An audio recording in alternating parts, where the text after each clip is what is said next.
Hello, welcome to movies and aspects. இந்த வீடியோவில் என்ன பார்க்க போகிறோம்னா 2026ஓட ஃபர்ஸ்ட் ஹாஃபில் பாதி முடிஞ்சிச்சு, அதாவது ஃபர்ஸ்ட் குவார்ட்டர் முடிஞ்சிச்சுன்னு தான் சொல்லணும். இன்னையோட வந்து மார்ச் மந்த் எண்ட் ஆகுது. ஸோ இந்த ஃபர்ஸ்ட் 3 monthஸில் வந்து நிறைய தமிழ் சினிமாவில் சில ஷாக்கிங்கும் வந்துச்சு, சில அன்எக்ஸ்பெக்டட் பிளாக் பஸ்டரும் வந்துச்சு. ஸோ இந்த முதல் 3 மாதத்தில் தமிழில் வந்து நல்லா ஓடினா டாப் 5 ஃபிலிம்ஸ் தான் பார்க்க போகிறோம். ஸோ அதில் வந்து நம்ம ஃபஸ்ட்டு 5th பிளேஸில் இருக்கிற படத்தை பார்க்க போகிறோம். 5th பிளேஸில் வந்து வித் லவ் இருக்குது. இது வந்து அபிஷான் ஜீவிந்தும் அனுஸ்வரா ராஜனும் நடிச்சு ரிலீஸ் ஆச்சு. ஒரு நியூ ஃபேஸ் டைரக்ட் பண்ணியிருந்தாங்க. சௌந்தர்யா ரஜினிகாந்த் வந்து ப்ரொடியூஸ் பண்ணியிருந்தாங்க. ஸோ டூரிஸ்ட் ஃபேமிலியில் ஹீரோவாக நடிச்சிருந்த இது டைரக்ட் பண்ணியிருந்த அபிஷான் ஜீவிந்த் வந்து இதில் ஹீரோவாக இன்ட்ரடியூஸ் ஆனார். ஒரு நியூ ஃபேஸாக இன்ட்ரடியூஸ் ஆனார். படத்துக்கு வந்து ஒரு ஆவரேஜான எக்ஸ்பெக்டேஷன் இருந்துச்சு. மெயினாக வந்து யங்ஸ்டர்ஸ் கிட்ட ஒரு சுமாரான எக்ஸ்பெக்டேஷன் இருந்துச்சு. அவங்க ப்ரமோஷனும் படத்துக்கு முன்னாடி நல்லா பண்ணியிருந்தாங்க. அண்ட் சாங்ஸுமே கொஞ்சம் ஓரளவு வந்து பிரபலமாக இருந்துச்சு. வேலண்டைன்ஸ் வீக் டே முன்னிட்டு February 14 படம் ரிலீஸ் ஆச்சு. அண்ட் எக்ஸ்பெக்ட் பண்ண மாதிரி கப்புள்ஸ்க்கும் யங்ஸ்டர்ஸ்க்கும் இந்த படம் ரொம்பவே கனெக்ட் ஆகி நல்லாவே தியேட்டர்கள் பிஸ்னஸ் பண்ணிச்சு. 30 கோடிக்கு மேலே வந்து ஓவராலாக வேர்ல்டு வைட் கலெக்ஷன் பண்ணிச்சு.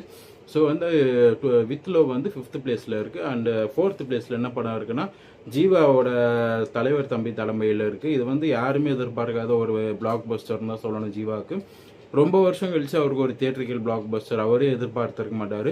கொஞ்சம் ஒரு 2 years முன்னாடி பிளாக்னு ஒரு ஹாரர் ஃபிலிம் வந்து ஓரளவு ஹிட் ஆச்சு. பட் அது பிளாக் பஸ்டர்னு சொல்ல முடியாது, ஒரு டீசெண்டான ஹிட்டுன்னு சொல்லலாம். ஒரு பிளாக் பஸ்டர் கம்பேக்னா வந்து அது தலைவர் தம்பி தலைமையில் தான். பொங்கலுக்கு வந்து ஜனநாயகன் வந்து அன்எக்ஸ்பெக்டடாக தள்ளி போனதுனால வாத்தியாரும் வந்துச்சு. ஆல்ரெடி பராசக்தி பொங்கலுக்கு வரதா சொல்லியிருந்தாங்க. பட் இருந்தாலும் வந்து ஒரே ஒரு பெரிய படம் ஜனநாயகன் மாதிரி ஒரு படம் வந்ததுனால வேற யாரும் கூட வரல. பராசக்தியும் ஜனநாயகனும் மட்டும்தான் வரதா இருந்துச்சு. பட் வந்து திடீர்னு வந்து போஸ்ட்பான்மெண்ட் ஆனதுனால வாத்தியாரும் வந்துச்சு பொங்கலுக்கு, தலைவர் தம்பி தலைமையிலும் வந்துச்சு. பட் அன்எக்ஸ்பெக்டட்லி வாத்தியார் பெருசாக ஆடியன்ஸ் ரிசப்ஷன் தரல. ஆனால் வந்து இந்த படம் வந்து ஒரு காமெடி ஜென்னர்ன்றதுனால வந்து ஆடியன்ஸ்க்கு நல்லா பிடிச்சிருந்துச்சு. பிளாக் பஸ்டராக ஓடிச்சுன்னு தான் சொல்லணும். மினிமம் ஒரு 10 crores எடுத்த ஒரு படம் வந்து ஒரு 40 கோடிக்கு மேலே வந்து ஓவரால் வேர்ல்டு வைடு வசூல் பண்ணிச்சுன்னு சொல்லலாம்.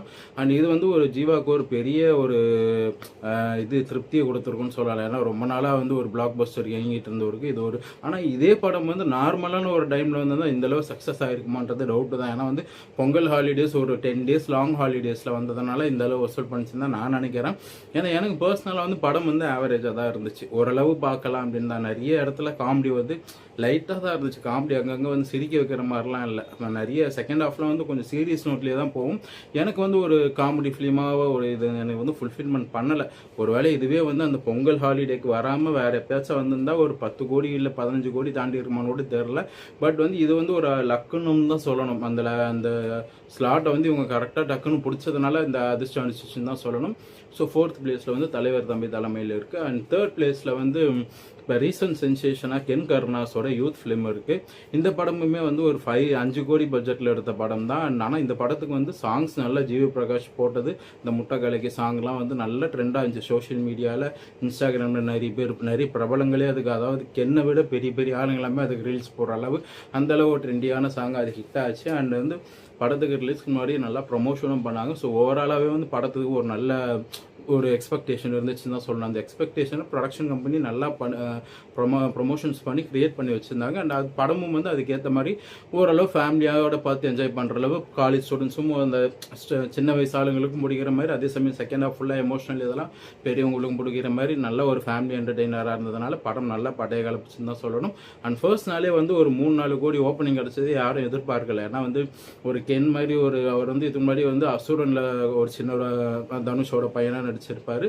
அந்த மாதிரி இருந்தப்போ ஒரு ஃபர்ஸ்ட்டாக ஒரு மேஜராக ஒரு ஹீரோவாக பண்ணுற படம் இது தான். பட் வந்து இதுக்கு இவ்வளோ பெரிய ஓப்பனிங் அடிச்சது ஒரு பெரிய விஷயம் தான் சொல்லணும்.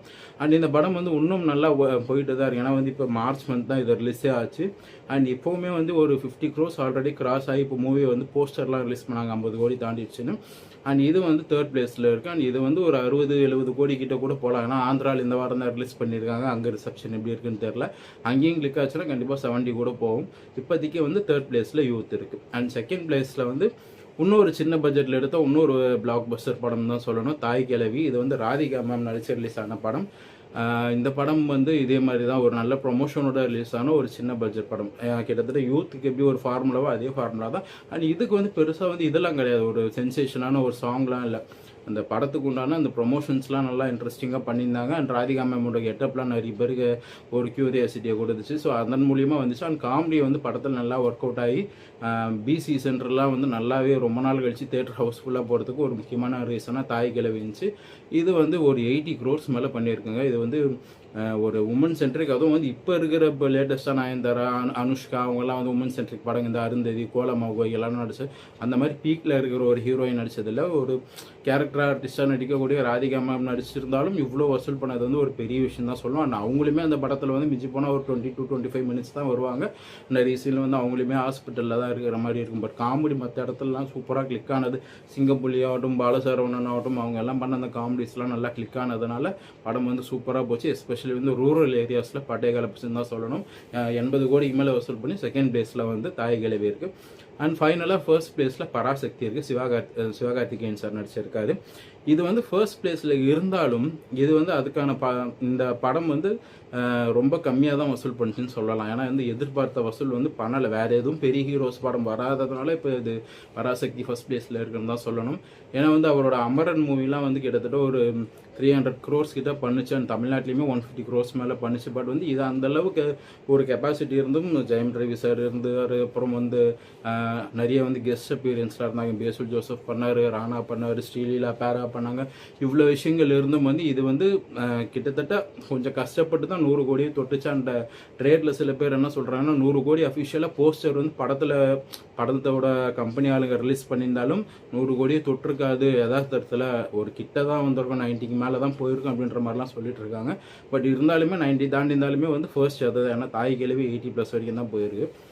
ஸோ ஆனால் வந்து இது வந்து ஒரு அவரோட எஸ்கேவோட ஒரு ஃபுல் பொட்டென்ஷியலுக்கான சக்ஸஸ் அது இல்லைன்னு தான் சொல்லணும். ஏன்னா வந்து ஒரு பொங்கல் ஹாலிடேஸ்க்கு கொஞ்சம் பொலிட்டிக்கல் ப்ரீச்சியான படமாக வந்து பராசக்தி நிறைய பேருக்கு தெரிஞ்சதுனால அது சரியாக வந்து கிளிக் ஆகல. அண்ட் ஃபேமிலி ஆடியன்ஸோட சப்போர்ட் வந்து அந்த மாதிரி படங்களுக்கு பெருசாக கிடைக்காது. அது கிடைக்கலனாலே வந்து எதிர்பார்த்த அந்த பாக்ஸ் ஆஃபீஸ் சக்ஸஸ் கிடைக்காது. ஸோ வந்து என்னதான் அந்த எதிர்பார்த்த பாக்ஸ் ஆஃபீஸ் சக்ஸஸ் கிடைக்கலனாலும் அவரோட ஆல்ரெடி அவருக்கு இருந்த அந்த ஒரு ஸ்டார் பவரால் ஒரு 100 crore கிட்ட வசூல் பண்ணி ஃபர்ஸ்ட் பிளேஸில் வந்து பராசக்தி இருக்குது.